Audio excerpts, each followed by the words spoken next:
श्री शिवाय नमस्तुभ्यम। आप सभी शिव भक्तों को मेरा प्रणाम। हर हर महादेव। 6 मार्च को आज गुरुजी पंडित प्रदीप जी मिश्रा द्वारा इंदौर के पास बेटमा में बाजी जा रही श्री पिपलाद सिंह महापुराण की कथा के 7वें दिन की विराम दिवस की कथा आज पूर्ण हो चुकी है। और आज के 7वें दिन की कथा में गुरुजी ने शिव महापुराण के बहुत सारे व्रत नियम उपायों की जानकारी दी है। साथ ही गुरुजी ने बताया मंगलसूत्र का महत्व क्या होता है। साथ ही गुरुजी ने और भी बहुत सारी उपयोगी जानकारी दिए हैं, जिसका वर्णन हम आपको आज की इस वीडियो में करेंगे। ताकि अगर आप आज की कथा आपसे छूट गई हो या किसी कारण से आप आज की कथा नहीं सुन पाए हो, तो हमारे इस वीडियो से आपको आज की श्री पिपलाद सिंह महापुराण की कथा के 7वें दिन की विराम दिवस की कथा की संपूर्ण जानकारी आपको मिल जाएगी। और इस 3 घंटे की कथा के रसवादन करने का पुण्य और उसका फल भी आपको प्राप्त हो जाएगा। अगर आप इन वीडियो को देखकर गुरुजी द्वारा शिव महापुराण की बातों को सुनकर उसे अपने जीवन में उतारते हो, उसका स्मरण रखते हो, उसका पालन करते हो, तो शिव महापुराण की कथा कहती है कि आप निश्चित ही शिव तत्व को, शिव को प्राप्त कर सकते हो। साथ ही गुरुजी द्वारा बताए गए शिव महापुराण के इन उपायों को करके शिव जी की कृपा, भगवान भोलेनाथ का आशीर्वाद प्राप्त कर अपने जीवन के सारे दुख कष्ट तकलीफों को दूर कर सकते हो और जीवन में सुख और आनंद प्राप्त कर सकते हो। साथ ही आज पिपलाद सिंह महापुराण की कथा के 7वें दिन विराम दिवस की कथा में गुरुजी ने पिपलाद वाला एक बहुत ही अच्छा मनोकामना पूर्ति उपाय बताए हैं। साथ ही अभी परीक्षा चल रहा है, एग्जाम चल रहे हैं सारे बच्चों के, तो एग्जाम के लिए गुरुजी ने बताए हैं कि विद्यार्थियों को एग्जाम देने से पहले कौन सा उपाय करके परीक्षा देने के लिए जाना चाहिए, जिससे भगवान भोलेनाथ का आशीर्वाद उन्हें प्राप्त होता है और उन्हें परीक्षा में सफलता मिलती है। तो इन उपायों का वर्णन हम आपको वीडियो के अंत में करेंगे, तो आप वीडियो को अंत तक जरूर देखना।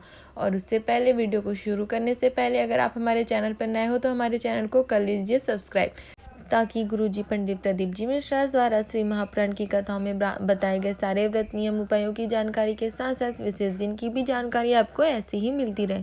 तो चलिए वीडियो को शुरू करते हैं और जानते हैं कि आज के सप्तम दिवस की विराम दिवस की कथा में गुरुजी ने कथा में कौन कौन सी जानकारियाँ दी हैं।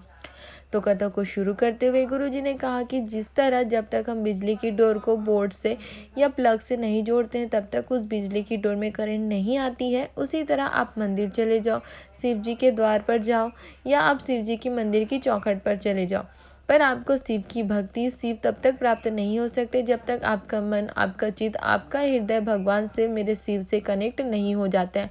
यानी कि आप भगवान से जुड़ नहीं जाते हो। आपके मन में, आपके चित्त में, आपके हृदय में जब भगवान बस जाते हैं, शिव बस जाते हैं, जब आपको शिव की भक्ति में आनंद प्राप्त होता है, जब आपको शिव जी पर एक लोटा जल चढ़ाने में आनंद प्राप्त होता है, तो आप समझ लेना कि शिव महापुराण की कथा कहती है कि आपने भगवान को, मेरे शिव को अपने में और शिव ने स्वयं को आपसे जोड़ लिया है। कथा में आगे गुरुजी ने बताया कि जब आप शिव जी के मंदिर एक लोटा जल लेकर जाते हो, जब आप शिव जी पर एक लोटा जल चढ़ाते हो, तो जब आप शिव जी पर, शिवलिंग पर धीरे धीरे जल चढ़ाते हो, तो आपका मन, आपका चित्त भगवान भोलेनाथ की ओर होना चाहिए और आपको यह सोचना चाहिए कि आप अपनी सारी चिंताओं को, सारी पीड़ा को, अपनी सारी परेशानियों को, अपने सारे कष्टों को महादेव को समर्पित कर रहे हैं, क्योंकि मेरे महादेव ही घर के सबसे बड़े हैं और वे ही आपके सारे कष्टों को, आपकी सारी चिंताओं को दूर करेंगे। यही आपको सोचना है। कथा में एक भक्त ने गुरुजी से प्रश्न किया था कि पुरुष स्त्री की गले में जो मंगलसूत्र पहनाता है, तो क्या यह मंगलसूत्र गले में पहनना जरूरी होता है, उसे गले में पहन के रखना जरूरी होता है? उस मंगलसूत्र का आखिर महत्व क्या होता है? तो इस पर गुरुजी ने कहा कि शिव महापुराण की कथा वर्णन करती है कि स्त्रियों की जो 16 श्रृंगार होते हैं, उसमें मंगलसूत्र सबसे ज़्यादा महत्वपूर्ण होता है। मंगलसूत्र में जो काली मोती होती है, पीली मोती होती है, सुनहरी मोती होती है और बीच में जो एक पेंडल लगा होता है वो सुनहरा सोने का होता है। आगे गुरुजी ने बताया कि जब लड़का लड़की के गले में मंगलसूत्र पहनाता है, तो वह यह कहना चाहते हैं कि हमारे जीवन में भी इस काले मोती के समान काले यानी कि बुरे दिन भी आएंगे, पर मंगलसूत्र में जो लगे पीले मोती है, सुनहरे पेंडल है, उसके तरह हमारे जीवन में सुनहरे अच्छे दिन भी अवश्य आएंगे। इस तरह हमारे जीवन में सुख और दुख दोनों ही आते रहेंगे। इस तरह गुरुजी ने मंगलसूत्र के बारे में जानकारी दी और कि आखिर मंगलसूत्र का अर्थ क्या होता है। कथा में आगे गुरुजी ने कहा कि सारे बच्चों के एग्ज़ाम शुरू होने वाले हैं और गुरुजी ने कहा कि हम परीक्षा में शामिल होने वाले सभी विद्यार्थियों से कहना चाहेंगे कि आपको परीक्षा में घबराना बिल्कुल भी नहीं है। आपको अपनी तरफ से पूरी कोशिश करना है, पूरी मेहनत करना है, आपको अच्छे से पढ़ाई करके परीक्षा देने के लिए जाना है। और जब आप जिस दिन आपका परीक्षा हो, आप परीक्षा देने जाओ तो सबसे पहले आपको शिव जी की कृपा, शिव जी का आशीर्वाद भी आपको प्राप्त करना है। इसके लिए जब आप शिव जी एग्ज़ाम देने के लिए जाओ तो उससे पहले आप शिव जी पर 1 लोटा जल अवश्य चढ़ाना है। साथ ही आपको एक बेलपत्री और शहद लेकर भी शिव जी के मंदिर जाना है और उस बेलपत्री को अपने हथेली पर रखकर उसकी बीच वाली पत्ती पर शहद लगाकर उस बेलपत्री को शिव जी की शिवलिंग पर अवश्य चिपकाना है। और फिर उस पत्ती के ऊपर, उस बेलपत्री के ऊपर आपको अपनी हथेली रखकर महादेव से अपनी परीक्षा के लिए आशीर्वाद आपको प्राप्त करना है। फिर आपको अपनी परीक्षा देने के लिए जाना है। गुरुजी ने कहा कि शिव महापुराण की कथा कहती है कि महादेव आपको उस परीक्षा में सफलता अवश्य दिलाएंगे, यह निश्चित है। आप फिर बिना घबराए, बिना डरे आप अपनी परीक्षा देने जाना। आपकी पढ़ाई और आपको महादेव पर विश्वास, ये आपको कभी भी परीक्षा में फेल नहीं होने देगा। यह उपाय आप अपने बच्चे को परीक्षा में जाने से पहले अवश्य कराएं। करने के लिए बोले आप उसे करा सकते हैं, पर जब आप यह उपाय करें तो आपको महादेव पर पूर्ण भरोसा होना चाहिए। अगर आपको महादेव पर पूर्ण भरोसा हो, आपको अपने भोलेनाथ पर पूर्ण विश्वास हो, तभी आप यह उपाय करना। इसके बाद कथा में आगे गुरुजी ने कहा कि जो व्यक्ति, जो भक्त सीहोर कुबेरेश्वर धाम जाते हैं, बाबा कुबेर भंडारी कंकर शंकर की पूजन के लिए सीहोर जाते हैं, उन बाबा के भक्तों से गुरुजी ने कहा कि जब भी आप सीहोर कुबेरेश्वर धाम आओ तो आप बाबा के धाम आकर एक काम अवश्य करना। और वो एक काम यह है कि गुरुजी ने कहा कि आपको कंकर शंकर की धना में पहुंचने के बाद सीहोर में कंकर शंकर की भूमि पर आपको बैठना है। बिना कुछ बिछाए आपको जमीन पर बैठना है और जमीन पर कंकर शंकर की भूमि पर बैठकर आपको 108 बार श्री शिवाय नमस्तुभ्यम मंत्र का जाप अवश्य करना है। पूरी श्रद्धा से, पूरे विश्वास से, पूरी आनंद से आपको बाबा भोलेनाथ के इस मंत्र का जाप करना है। मंत्र जाप करने के बाद आपको अपने हृदय की बात, दिल की बात, अपनी कामना आपको मेरे भोलेनाथ से कहना है। गुरुजी ने कहा कि जब आप मंत्र जाप करने के बाद अपने हृदय की बात, अपनी कामना मेरे भोलेनाथ से कहोगे तो यह निश्चित है कि मेरे भोलेनाथ आपकी सारी मनोकामनाओं को अवश्य पूरी करेंगे। तो अब से आप जब भी सीहोर जाओ, कंकर शंकर की भूमि पर जाओ, तो कंकर शंकर की भूमि पर बैठकर 108 बार श्री शिवाय नमस्तुभ्यम मंत्र का जाप अवश्य करना। भगवान भोलेनाथ आपकी सारी बिगड़ी बना देंगे, आपकी सारी मनोकामनाओं को पूरी कर देंगे। कथा में आगे गुरुजी ने कहा कि आप में और हम में कोई भी अंतर नहीं है। जैसे आपके जीवन में दुख, तकलीफ, कष्ट होती है, वैसे ही हमें भी हमारे जीवन में दुख, तकलीफ, कष्ट होती है। हमें भी हमारे जीवन में दुख, तकलीफ, कष्टों का सामना करना पड़ता है। आप में, हम में कोई भी अंतर नहीं है, बल्कि आप हमसे बड़े हैं, जो आप अपने जीवन का इतना बहुमूल्य समय, इतना कीमती समय हमें दे रहे हैं। आप अपने जीवन का इतनी कीमती समय देकर यहाँ कथा में आकर 3 घंटा बैठते हैं, क्योंकि आपके अंदर शिव समाया हुआ है। आगे गुरुजी ने कहा कि ये माइक आप किसी को भी दे दे, वो 3 घंटे बोल देगा, पर आप लोग महान हैं जो इतनी सुबह से कथा में आ जाते हैं, अपना जगह संभालते हैं, रात रात भर रहते हैं। ये भक्ति बिना शिव के नहीं हो सकती है। आपने शिव को पाया है, आप में शिव समाया है, तभी आप ये सब कर पाते हैं। आगे गुरुजी ने बताया कि शिव महापुराण की कथा कहती है कि जिस प्रकार हमें किसी के हाथ के स्पर्श करने से पता चल जाता है कि उनका उद्देश्य क्या है हमारे प्रति, वो क्या मनोरथ से हमें स्पर्श कर रहे हैं, उसी प्रकार जब आप शिव जी के मंदिर जाकर शिव जी के शिवलिंग को स्पर्श करते हो तो महादेव भी आपके बिना कुछ कहे आपके मन की बात को, आपकी चिंता को, आपकी कष्ट को, आपकी परेशानी को समझ जाते हैं कि आप किस भाव से उन्हें स्पर्श कर रहे हैं। आपको और भी कुछ कहने की ज़रूरत नहीं होती है। आपकी स्पर्श मात्र से महादेव आपकी सारी चिंताओं को जान जाते हैं।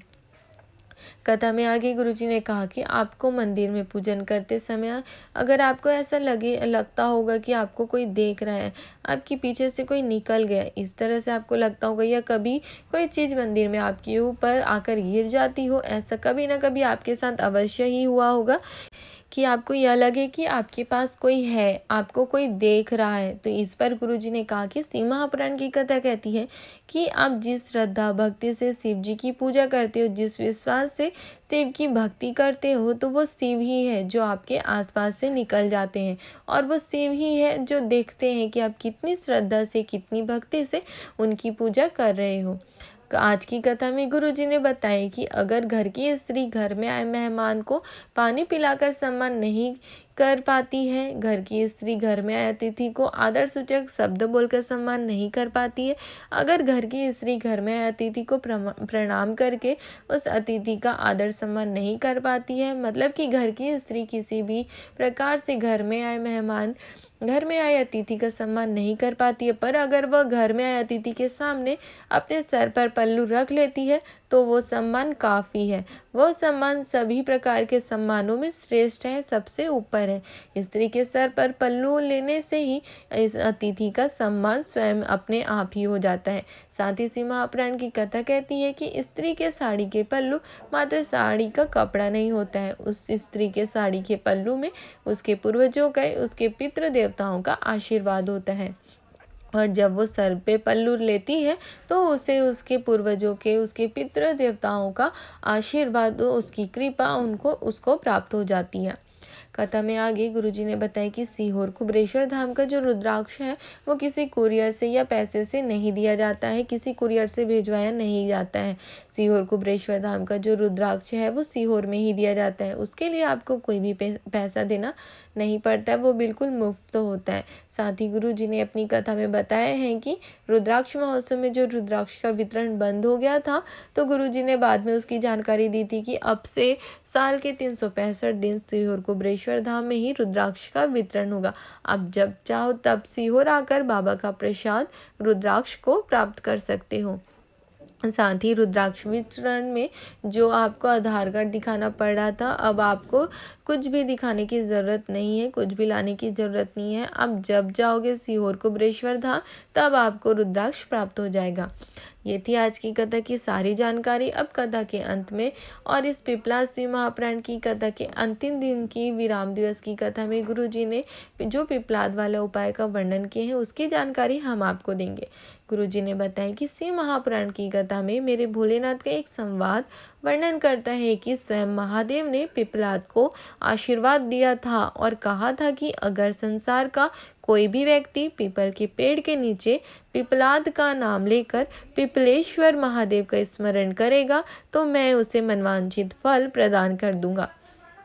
इस प्रकार शिव महापुराण की कथा वर्णन करती है कि मात्र पीपल के वृक्ष के नीचे आप सुबह या शाम, सोमवार या किसी भी वार को पिपलाद का नाम लेकर पिपलेश्वर महादेव का स्मरण करते हो तो आपकी सारी मनोकामना पूरी हो जाती है। भगवान पिपलेश्वर महादेव आपको मनवांछित फल प्रदान कर देते हैं। मात्र पिपलाद का स्मरण कर आप अपने हृदय की बात, अपने मन की बात, अपनी हर एक कामना भगवान पिपलेश्वर महादेव तक पहुंचा सकते हो और मनवांछित फल प्राप्त कर सकते हो। ये थी श्री पिपलाद शिव महापुराण की कथा के 7वें दिन की विराम दिवस की कथा की संपूर्ण जानकारी, सारे नियमों के, सारे व्रत नियम, साथ ही सारे उपायों की जानकारी। अगर आपको ये जानकारी अच्छी लगी हो तो आप हमारे वीडियो को लाइक कर सकते हो और अपने परिवार वालों के साथ या अन्य शिव भक्तों के साथ इसे शेयर भी कर सकते हो ताकि उन्हें भी इस पिपलाद शिव महापुराण की कथा के 7वें दिन की विराम दिवस की कथा की संपूर्ण जानकारी प्राप्त हो सके और वो भी इस पिपलाद वाले उपाय को करके अपने जीवन में सारे दुख कष्टों को दूर करके भगवान पिपलेश्वर महादेव का आशीर्वाद प्राप्त कर भगवान पिपलेश्वर महादेव से मनवांछित वर प्राप्त कर सके।